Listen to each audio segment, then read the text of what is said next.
questions to the previous speakers as well. Yeah, I think compared to many countries represented here, Southeast Asia is we compose mostly of emerging, developing technologies, start to develop our policies.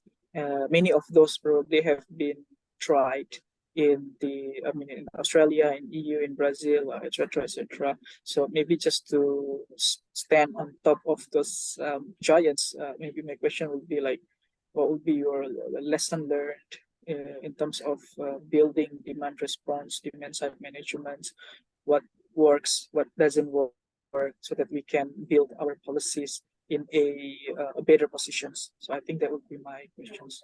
Thank you.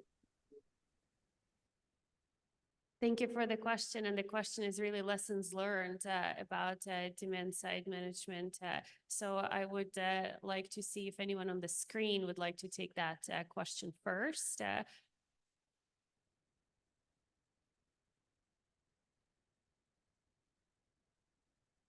Okay, Christina, I may say a few words. Thank you. Because, yeah, of course, the EU has perhaps one of the longest journeys in terms of promoting energy efficiency and demand side measures and on all sectors. And I dare to say, which by now, hopefully with some proven success.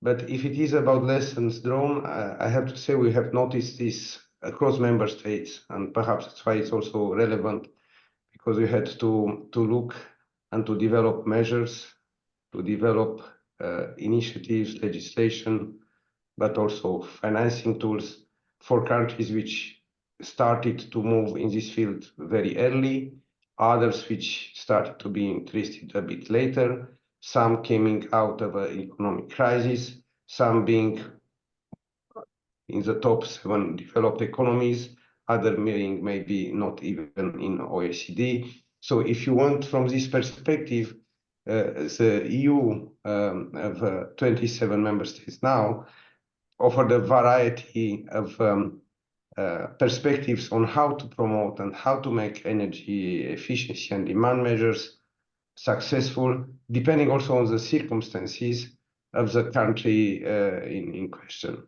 I think it's important, what proved for us very important was, of course, to try to agree on some common objective, on some common targets, then to try to have a transparent and also fair distribution, if you want, of objectives and sub-targets among the countries, a combination, if you want, of top-down and bottom-up approach, in which they had to look also at their sectors and where the biggest potential were, where the biggest benefits at the end of the day were. And then to have the regulatory framework, the legislation, which means in some cases compulsory ones like minimum performance standards, but also labeling, but also taxation or other, which can be at the member state level from our side, just with suggestions, of type of measures combined with the financing, including state aid, but regime, but also the fresh money which can come with the different European programs, but which at the end of the day, one has to notice that represents just a small fraction of all happening, because public money are not sufficient and definitely not the EU ones. But important is to achieve the leveraging and to have the money driving some changes and some programs which are consistent and aligned with the regulatory framework we put in place for the market, including the specific energy efficiency market, with all what involves, from installers to manufacturers of all type of equipments, to be able to operate and to develop the business case in good conditions. Important is to have all these measures put in place, taking into account, let's say, the national circumstances, but not just one measure or the other. This would prove that it's difficult to work. We really need to advance a number of things, from standards, as I said, compulsory or more binding measures, to the information ones, and to campaigns and education in a simultaneous manner, and to support them through some financing, which to be, if you want, the driving cap in this process. Thank you very much. Alexandra, Anoop, would you like to comment on this question as well?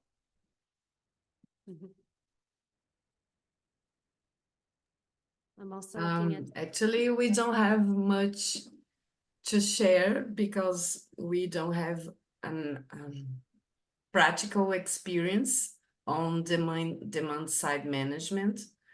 The only thing that I can mention is that we are implementing a program in the public sector in order to certificate in ISO 50001, and in regard to energy management, the more we improve our energy management, the more we need smart metering. And because if you want to change your behavior according to your demand, you have to improve your monitoring. And so we identify the importance of improving the way we monitor our energy consumption and our energy demand. And I think with this experience, we can understand better how to improve this side of the demand side management.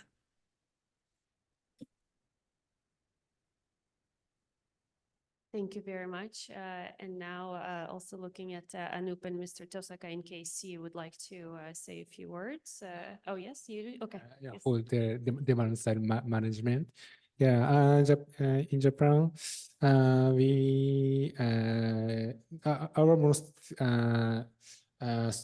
strong way to manage of the management is